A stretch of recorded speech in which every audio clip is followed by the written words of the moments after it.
ప్రభు అయిన యేసుక్రీస్తు నామములో మీ అందరికీ శుభాలు తెలియజేస్తున్నాను. ప్రియులరా, సృజన టీవీ ద్వారా మరొక్కసారి మిమ్మల్ని కలవటం చాలా సంతోషంగా ఉంది. మనం క్రిస్మస్ కాలంలో ఉన్నాం. క్రిస్మస్ సందర్భంలో సిద్ధపాట్లలో మనం ఉన్నాం. 25వ తారీఖు జరిగే క్రిస్మస్ ఎంత బాగా చేసుకుంటే బాగుంటుందా అని ఆలోచించుకుంటూ, ప్రణాళికలు రచించుకుంటూ చక్కగా మనం సిద్ధపడుతూ ఈ క్రిస్మస్ కార్యక్రమం కోసం ఆలోచనలో మనం పడున్నాం. అయితే క్రిస్మస్ గురించి మనం ఆలోచిస్తే బైబిల్ ఏం చెప్తుంది, బిబ్లికల్ థాట్ ఏంటి, చారిత్రాత్మకంగా కూడా చూస్తే క్రిస్మస్ అంటే ఏంటి, క్రిస్మస్ను గురించి మనం ఏం ఆలోచించవచ్చు, ఇవన్నీ కొన్ని మాటలు నేను మీకు తెలియచేయటానికి ఇష్టపడుతూ ఉన్నాను. దేవుని వాక్యములో నుండి మూల వాక్యంగా మనం చూసుకుంటే లూకాసు వార్తలో 2వ అధ్యాయంలో 11వ వచనం నేను చదువుతాను. దావీదు పట్టణమందు నేడు రక్షకుడు మీ కొరకు పుట్టి ఉన్నాడు, ఈయన ప్రభువు అయిన క్రీస్తు. 14వ వచనం కూడా చదువుతాను. సర్వోన్నతమైన స్థలములలో దేవునికి మహిమయు, ఆయన కిష్టులైన మనుష్యులకు భూమి మీద సమాధానమును కలుగునుగాక అని దేవునికి స్తోత్రము చేయుచుండెను. ప్రియులరా, క్రిస్మస్ డిసెంబర్ నెల వస్తుందంటే ప్రపంచమంతా కూడా క్రిస్మస్ క్రిస్మస్ క్రిస్మస్ అంటూ ఆలోచిస్తూ ఉంటారు, ఎదురు చూస్తూ ఉంటారు. క్రిస్మస్ కొరకు చాలానే సిద్ధపాట్లు చేసుకుంటూ ఉంటారు. ఇది ఒక పెద్ద పండగగా మనం చేసుకుంటూ ఉన్నాం. క్రిస్మస్ పండగ అని మనం అంటూ ఉంటాం. మన మాటల్లో క్రిస్మస్ పండగ, దీనిని ఫెస్టివల్ సీజన్ అని కూడా మనం పెట్టుకున్నాం, పండుగ కాలం. అందుకే పండగ వచ్చిందంటే ఏం చేస్తారు? నేను చాలా కాలం క్రితం మా పత్రిక విశ్వాసమే విజయంలో సంపాదకీయం రాస్తూ 89వ సంవత్సరంలో సంపాదకీయంలో ఇలా రాశాను. 1989 డిసెంబరు సంచికలో ఏం రాశానంటే, పండుగ అంటే ఇంటికి రంగులు, ఒంటికి బట్టలు, కంటికి తళతళలు, పంటికి చక్కని భోజ్యాలు అంటే పాపాలు, చక్కని తిండ్లు, చిరుతిళ్ళు. అంటే క్రిస్మస్ అంటే ఇంటికి, ఒంటికి, కంటికి, పంటికి మాత్రమే కాదు, అది పండగ చేసుకుంటే అలాగా. కానీ క్రిస్మస్ అంటే ఏంటి, ఏం ఆలోచించగలం మన క్రిస్మస్? ఈ క్రిస్మస్లో ఉన్న కొన్ని ప్రాముఖ్యమైన విషయాలు నేను మీకు క్రిస్మస్ రిలేటెడ్ కొన్ని విషయాలు తెలియచేయటానికి ఆశపడుతూ ఉన్నాను. మొట్టమొదటిగా the meaning of Christmas. Christmas యొక్క అర్థం. కొంతమంది క్రిస్టమస్ అంటారు, కొంతమంది టీ సైలెంట్గా పెట్టి క్రిస్మస్ అంటారు. అది క్రిస్టమస్ అయినా క్రిస్మస్ అయినా అర్థం ఏంటి? What is the meaning of Christmas? లిటరల్గా మనం చూస్తే, అక్షరార్థంగా కనుక మనం చూస్తే, క్రిస్మస్ అని 2 మాటల కలయిక, క్రిస్టోస్ మాస్. క్రిస్టోస్ అంటే క్రీస్తు, మాస్ అంటే ఆరాధించటం, పూజించటం. అంటే అక్షరార్థం క్రిస్టమస్ లేక క్రిస్మస్ అనే మాటకు అక్షరార్థం ఏంటంటే క్రీస్తును ఆరాధించటం. అయితే ప్రియులరా, మనము లిటరల్ మీనింగ్ మనం చూస్తున్నాం, కానీ బిబ్లికల్గా క్రిస్మస్ అంటే ఎలాగ మనం తీసుకోవచ్చు? What is the actual meaning? The literal meaning is Christos mass, but the actual meaning is God with us. దేవుడు మనకు తోడుగా ఉండటానికి రావటం. మత్తయి సువార్త చూడండి, 1వ అధ్యాయంలో ఒక మాట మనం చూస్తాం. మత్తయి సువార్త 1వ అధ్యాయంలో చాలా స్పష్టంగా మనం చూస్తే 22వ వచనం ఈ రీతిగా ఉంది. ఇదిగో కన్యక గర్భవతి అయి కుమారుని కనును, ఆయనకు ఇమ్మానుయేలు అని పేరు పెట్టుదురు. ఇమ్మానుయేలు పేరుకు భాషాంతరమున దేవుడు మనకు తోడని అర్థము అని పరిశుద్ధ గ్రంథం సెలవిస్తుంది. క్రిస్మస్ అంటే అక్షరార్థం క్రీస్తును ఆరాధించుట అయితే, అసలైన అర్థం ఏంటంటే దేవుడు మనకు తోడుగా ఉండటానికి రావటం. Immanuel, God with us. ఏదెను తోటలో ఆదాము ప్రథమ మానవుడు, మొదటి మానవుడు. ఆదాము ఆజ్ఞను అతిక్రమించిన వాడై దేవునితో ఉండే సంబంధాన్ని, దేవునితో ఉండే సహవాసాన్ని, దేవునితో చేసే సంభాషణను, దేవుని దగ్గర గడిపిన సంతోష ఘడియలను అన్నింటినీ పోగొట్టుకున్నాడు. సమాధానం కోల్పోయిన వాడై ఏదెను తోట నుండి బయటకు నెట్టివేయబడ్డాడు. అప్పటి నుంచి మానవుడు దేవునికి దూరం అయ్యాడు. దేవుడు మానవుని కలుసుకుంటానికి రకరకాల ప్రయత్నాలు చేస్తూనే ఉన్నాడు. ఏవేవో ప్రయత్నాలు చేస్తున్నాడు. I want to meet God, I want to see God, I want to have fellowship with God. దేవుని కలుసుకోవాలి, దేవుని చూడాలి, దేవునితో సహవాసం కలిగి ఉండాలి. I want to have relationship with God, దేవునితో సంబంధం ఉండాలి అని కోరుకుంటూ ఉన్నారు. అయితే ప్రియులరా, Christmas, what is the meaning of Christmas అంటే, క్రిస్మస్ అర్థం ఏంటంటే దేవుడు మనకు తోడు, గాడ్ విత్ అస్. ఇమ్మానుయేలు, దేవుడు మనకు తోడుగా ఉండటానికి వచ్చాడు. దేవుని వాక్యలో ఆయన మనలను అనాథులుగా విడిచిపెట్టడు. ఏదెను తోటలో మానవుడు కోల్పోయిన ఆ సంబంధాన్ని దేవుడు తిరిగి యేసుక్రీస్తు ద్వారా, యేసుక్రీస్తును మన కొరకు ఈ లోకంలో పంపించడం ద్వారా మానవునితో సంబంధాన్ని తిరిగి దేవుడు ఏర్పాటు చేసుకున్నాడు. పోగొట్టుకున్న బాంధవ్యాన్ని మానవుడు తిరిగి సంపాదించుకోవటమే క్రిస్మస్. ఇమ్మానుయేలును మనం పొందుకోవటమే క్రిస్మస్. క్రిస్మస్ అంటే అర్థం మొట్టమొదటిగా ఇమ్మానుయేలును, అంటే దేవుని మనకు తోడుగా పొందుకోవటం అని అర్థం అన్నమాట.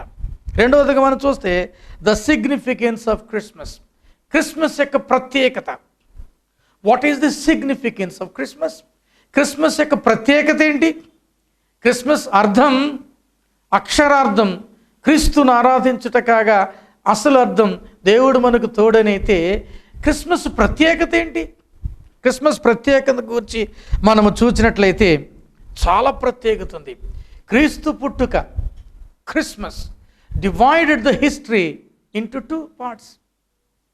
యేసు క్రీస్తు పుట్టుక చరిత్రను 2 భాగాలుగా విభజించింది. That is the significance of Christmas.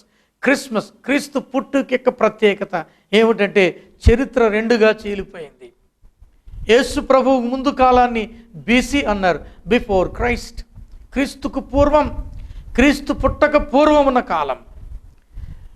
యేసు ప్రభు పుట్టిన తర్వాతని ఏడి అన్నారు, యానో డోమిని అని అర్థం.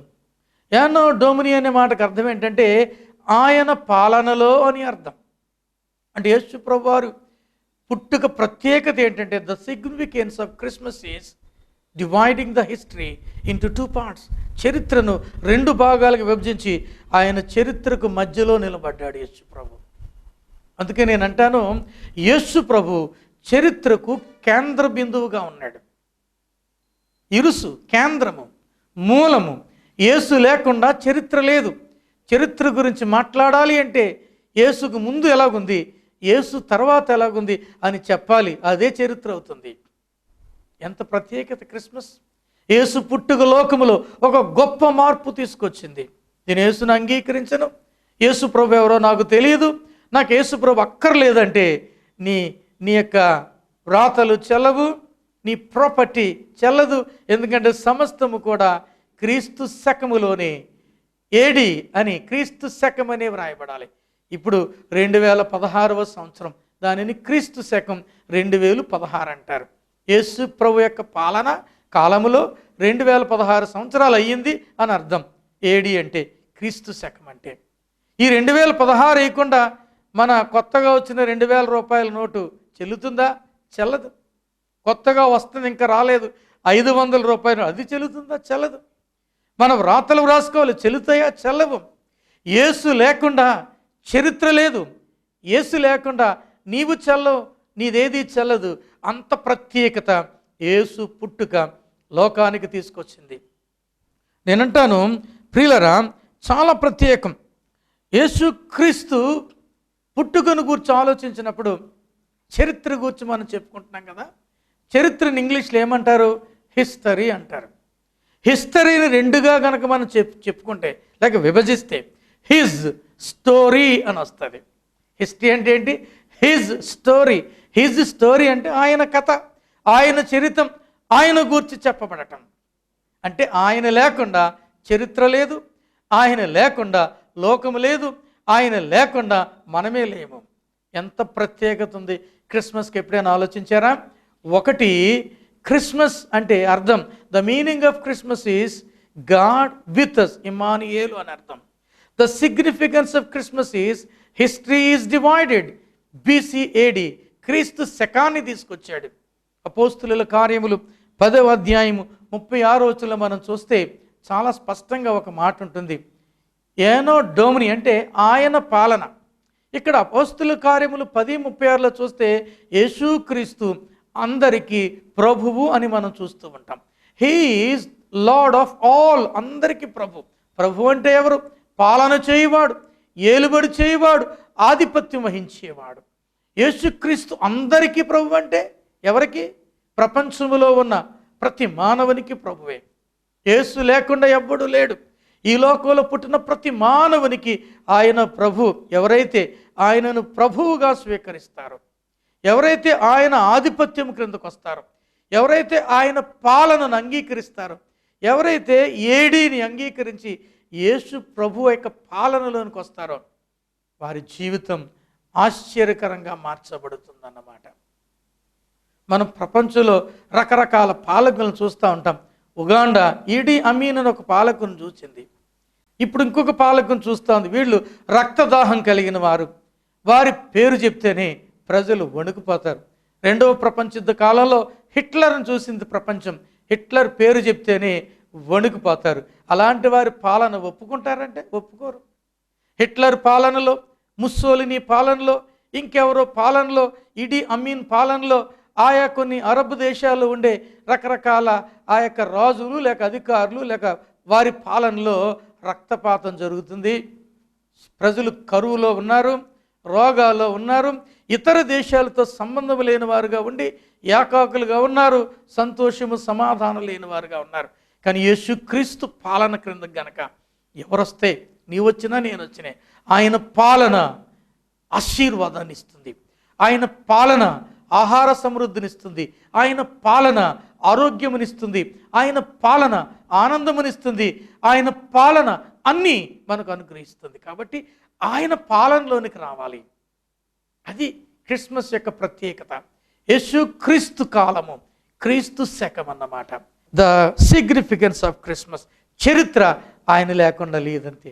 కాబట్టి ఆయన పాలనలోనికి వచ్చి ఆశీర్వాదం మనం పొందుకోవాలి. ఆ తర్వాత చూస్తే మూడవదిగా ద వండర్ ఇన్ క్రిస్మస్. మొదటిది the meaning of Christmas. Christmas అర్థం దేవుడు మనకు తోడుగా ఉండటం. The significance of Christmas, Christmas ప్రత్యేకత, చరిత్ర ఆయన లేకుండా ఆయన ద్వారానే చరిత్రను చెప్పుకోగలం, ఆయన పాలన. మూడవది ద వండర్ ఇన్ క్రిస్మస్, క్రిస్మస్లోని అద్భుతం. What is the wonder in Christmas? క్రిస్మస్లోని అద్భుతం ఏంటి? అసలు యేసుక్రీస్తు పుట్టికే అద్భుతం. దేవుని వాక్యంలో మనం చూస్తే చాలా స్పష్టంగా మనం చూస్తాం. యేసు ప్రభు పుట్టడానికి ముందు ఎన్నో ప్రవచనాలు, ఆయన ఎక్కడ పుడతాడో, ఎవరికి పుడతాడో, ఎప్పుడు పుడతాడో, ఎందుకు పుడతాడో చెప్పబడింది. ప్రవచనాల నెరవేర్పు యేసుక్రీస్తు పుట్టుక. ఒక వ్యక్తి పుట్టక ముందే ఆ వ్యక్తి చరిత్ర అంతా చెప్పబడిందంటే అద్భుతం కాదా ఇది? చరిత్ర అంటే ఏంటి? జరిగిపోయిన దానిని చరిత్ర అంటారు. What has already happened is history. కానీ the prophecy is different. The prophecy in the Bible is history written in advance. ఈ ప్రవచనం అంటే ఏంటో తెలుసా? చరిత్ర ముందుగానే వ్రాయబడటం. చాలా ప్రత్యేకంగా అర్థం చేసుకోవాలి. చరిత్ర అంటే ఏంటంటే జరగకుండానే ఒక వ్యక్తి ఎక్కడ పుడతాడో, ఎవరికి పుడతాడో, ఎప్పుడు పుడతాడో, ఎందుకు పుడతాడో, ఎలా పుడతాడో ముందుగానే చెప్పబడటం. Prophecy is history written in advance. ముందుగానే చరిత్ర వ్రాయబట్టమే ప్రవచనం. యేసుక్రీస్తుని గురించి వ్రాయబడిన ప్రవచనాలు మచ్చుకు కొన్ని మనం చూస్తే చాలా వివరంగా మనం చూస్తాం. యెషయా గ్రంథం 7:6లో మనం చూస్తాం, 9:14లో మనం చూస్తాం.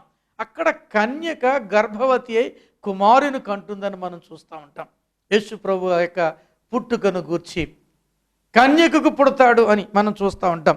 మీకా 5వ అధ్యాయము 2వ వచనంలో మనం చూస్తే, మీకా 5:2లో మనం చూస్తే యేసుక్రీస్తు ప్రభు పుట్టుక గురించి ఆయన యూదా బెత్లెహేములో పుడతాడు అని వ్రాయబడింది. ఎవరికి పుడతాడో అని యెషయా చెప్తే ఎక్కడ పుడతాడో మీకా చెప్పాడు.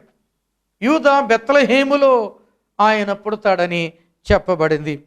అలాగే సంఖ్యాకాండము 24:17లో మనం చూస్తే నక్షత్రము యాకోబులో ఉదయించును అని ఏ వంశములో పుడతాడో చెప్పబడింది. యాకోబు కుమారులలో ఒకడైన యూదాకు యేసుక్రీస్తు ప్రభువారు ఆ లైన్లో వచ్చారు. యూదా వరుసలో, రాజవంశములో యూదా రాజు, సింహము. కాబట్టి ఆ రాజవంశములో పుట్టాడు. యాకోబు వరుసలో, క్రమంలో, యాకోబు గర్భంలో లేకపోతే ఆయన వంశంలో పుడతాడని చెప్పబడింది. ఆ తర్వాత ఆదికాండము 3:15లో కూడా మనం చూస్తే ఏదెను తోటలోనే దేవుడు చెప్తా ఉన్నాడు.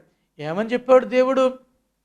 నీకును స్త్రీకిని, నీ సంతానమునకును ఆమె సంతానముకును వైరము కలుగు చేతునని స్త్రీకి పుడతాడు ఆయన. అంటే ఒక ఆడ పురుషుని ప్రమేయం లేకుండా ఒక స్త్రీకి, ఒక కన్యకగా ఆయన పుడతాడని చెప్పబడింది. ఎంత సత్యం! ఇంకా మనం చూస్తే ఆయన పుట్టుకను గూర్చి మాత్రమే కాదు, మీరు కీర్తనల గ్రంథం 22వ అధ్యాయం చూస్తే 22వ అధ్యాయంలో మనం చాలా స్పష్టంగా చూస్తాం ఆయన మరణమును గూర్చి వ్రాయబడింది. 23వ అధ్యాయం ఆయన వెళుతూ వాగ్దానం చేసిన పరిశుద్ధాత్మ దేవుని సన్నిధి, దానిని గురించి మనం చూస్తాం. 24 ఆయన 2వ రాకడ గురించి మనం చూస్తాం వరుసగా. కాబట్టి ప్రియులరా, ప్రవచనాలు సంపుటి యేసుక్రీస్తు యొక్క పుట్టుక ప్రత్యేకత ఏంటో తెలుసా? The wonder in Christmas. క్రిస్మస్లో అద్భుతం, ఆశ్చర్యం ఏంటంటే ఇట్ ఈస్ ప్రొఫెసీ. ఒక వ్యక్తి పుట్టక ముందే ఆయన గూర్చి, ఆ వ్యక్తిని గూర్చి చెప్పబడటం. ఎప్పుడైనా మీరు ఆలోచించారు ప్రియులారా, దేవుని బిడ్డలారా, యేసుక్రీస్తు ప్రభువారు పుట్టక ముందే చెప్పబడింది. ఈ రోజుల్లో చాలామంది యేసు ప్రభు దేవుడు కాదని, ఆయన అసలు రక్షకుడే కాదని, ఆయన మామూలు మనిషి అని చెప్తా ఉన్నారు. ఒక మామూలు మనిషి అయితే నీ గూర్చి, నా గూర్చి ఎవరు చెప్పారు? ఎక్కడ చెప్పారు? ఎప్పుడు చెప్పారు? ఎలా చెప్పారు? ఎవరికి చెప్పారండి? నీ పుట్టిన తర్వాత కూడా నీ చరిత్ర రాసేవాడు ఎవడు లేడు. మనం పుట్టిన తర్వాత కూడా మన చరిత్ర మనం రాసుకుంటేనే కానీ మనకు దిక్కు లేని స్థితి. కానీ యేసు ప్రభువారు చరిత్ర ముందుగానే వ్రాయబడిన శక పురుషుడు ఆయన, చరిత్ర పురుషుడు ఆయన, అద్భుతమైన వ్యక్తి ఆయన. కాబట్టి ప్రియులరా, క్రిస్మస్లో అద్భుతం. 4వది the necessity of Christmas. Christmas యొక్క అవసరత ఏంటి? Why Christmas? ఎందుకు క్రిస్మస్? ఎందుకు క్రీస్తు పుట్టాల్సి వచ్చింది? ఇప్పుడు చెప్పండి. 1 the meaning of Christmas. Christmas యొక్క అర్థం దేవుడు మనకు తోడుగా ఉండటానికి రావటం. The significance of Christmas. Christmas యొక్క ప్రత్యేకత ఏంటంటే చరిత్ర 2గా చీలిపోవటం, క్రీస్తు శకంలోనికి మనం రావటం. 3వది ద వండర్ ఇన్ క్రిస్మస్. క్రిస్మస్లో అద్భుతం ఏంటంటే ఒక వ్యక్తి పుట్టక ముందు ఆయన గూర్చి సమస్తమును చెప్పబడటం, అది ఉన్నది ఉన్నట్టుగా జరగటం యేసు ప్రభు ఒక్కడిలోనే మనం చూస్తూ ఉంటాం. ఆ తర్వాత మనం చూస్తే ద నెసెసిటీ ఆఫ్ క్రిస్మస్. 4వది క్రిస్మస్ యొక్క ఆవశ్యకత, అవసరత. Why Christmas? యేసుక్రీస్తు ఎందుకు ఈ లోకంలో పుట్టాల్సి వచ్చింది? నేను ఇంతకు పూర్వమే మీకు చెప్పాను. ఆదికాండంలో మనం చూస్తే 3:15లో చాలా స్పష్టంగా ఒక మాట మనం చూస్తూ ఉంటాం. ఏదెను తోటలో ఆదాము హవ్వలు తప్పు పొరపాటు చేసినప్పుడు దేవుడు సాతానును శపిస్తూ చెప్పాడు, సర్పమును శపిస్తూ ఏమని? నీకును ఆమెకును, నీ సంతానముకును ఆమె సంతానముకు వైరము కలుగు చేస్తాను అని రక్షణ ప్రణాళిక, ద ప్లాన్ ఆఫ్ సాల్వేషన్ అక్కడే ఏదెను తోటలోనే దేవుడు చెప్పాడు. వైరము కలుగు చేస్తాను నీకును ఆమెకునని. అంతే, శిలువపై యేసుక్రీస్తు ప్రభు వేలాడి సాతాను తలను చితుక కొట్టాడు. ఆయన పాపులను రక్షించుటకు ఈ లోకానికి వచ్చారు. చాలా స్పష్టంగా తిమోతి 1వ పత్రిక 1వ అధ్యాయము 15లో మనం చూస్తాం. పాపులను రక్షించుటకు క్రీస్తు యేసు ఈ లోకమునకు వచ్చెను అను వాక్యము నమ్మతగినది, పూర్ణ అంగీకారమునకు యోగ్యమైనదినై ఉన్నది. ఈ మధ్య యూట్యూబ్లో కొన్ని వీడియోస్ హల్చల్ చేస్తూ ఉన్నాయి. ఎవరో కొత్తగా ఒక వ్యక్తి, నేను ఘరవాపసి అయ్యాను, క్రైస్తవుడినే బోధకుడినే గర్వాపస్ అయ్యాను కాబట్టి నేను ఎందుకు మారిపోయానంటే తిరిగి మరలా యేసు ప్రభు పాపుల కోసం పుట్టాడని బైబిల్లో ఒక్కచోట కూడా లేదు అని చెప్పాడు. ఈ మధ్యన ఆ వీడియో చూసిన ఆశ్చర్యం అయిపోయాను. అసలు అతడు క్రైస్తవుడే కాదు, బోధకుడే కాదు, ఆ ముసుగు వేసుకొని మోసగించేవాడు, ఇతరులను తప్పుదో పట్టించేవాడు. చెప్తున్నాడు ఎన్నో వచనాలు పుంకాను పుంకలుగా బైబిల్ గ్రంథంలో యేసు ప్రభు పాపుల కొరకు ఈ లోకానికి వచ్చినట్టుగా మనం చూస్తూ ఉంటాం. పౌలు ద్వారా చూస్తున్నాం, పాపులను రక్షించుటకు క్రీస్తు యేసు ఈ లోకమునకు వచ్చెను. That is the necessity of Christmas. Christmas యొక్క అవసరత. నేను పాపులని పిలువ వచ్చితను కానీ నీతిమంతుల కొరకు రాలేదని. చదువుదామా మాట. మత్తయి సువార్త 9వ అధ్యాయంలో చాలా స్పష్టంగా మనం చూస్తాం 13లో. అయితే నేను పాపులను పిలువ వచ్చితను కానీ నీతిమంతులను పిలువ రాలేదు అని ప్రభువు చెప్పాడు. యేసు ప్రభు పాపులను పిలవటానికి వచ్చాను అని ఆయన చెప్తే, ఈ రోజుల్లో కొంతమంది మోసగాండ్రు బయలుదేరి యేసు ప్రభు పాపుల కొరకు రాలేదు అని చెప్పేవారు ఉన్నారు. బైబిల్లో ఒక్కచోట కూడా లేదు, నేను 15 సార్లు చదివాను అని ఒకడంటుంటే ఇంకొకటి నేను ఆయన బోధకుడిగా ఉన్నాను ఎక్కడా లేదని చెప్పేవారు దుర్మార్గమైన పవిత్రమైన బోధకులు బయలుదేరుతున్న రోజుల్లో. దేవుని బిడ్డలారా, వాక్యమును చదివి సత్యమును గ్రహించండి. యేసు ప్రభు పాపులను రక్షించడానికి వచ్చారు. ఇంకా మనం చూస్తే లూకా 19:10లో ఒక మాట మనం చూస్తాం. అక్కడ ఒక మాట ఉంది, నశించిన దానిని వెదకి రక్షించుటకు మనుష్య కుమారుడు వచ్చెను అని ఉంది. నశించిపోతున్నాం అంటే ఏంటి?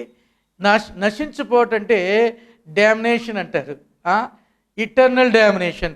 నిత్య నాశనం వైపు వెళ్ళిపోతున్న మనుషుడు, నరకానికి వెళ్ళిపోతున్న మనిషిని వెదకి పట్టుకుని రక్షించడం కొరకే యేసు ప్రభు వచ్చారు. ఇన్ని మాటలు దేవుని వాక్యంలో ఉంది.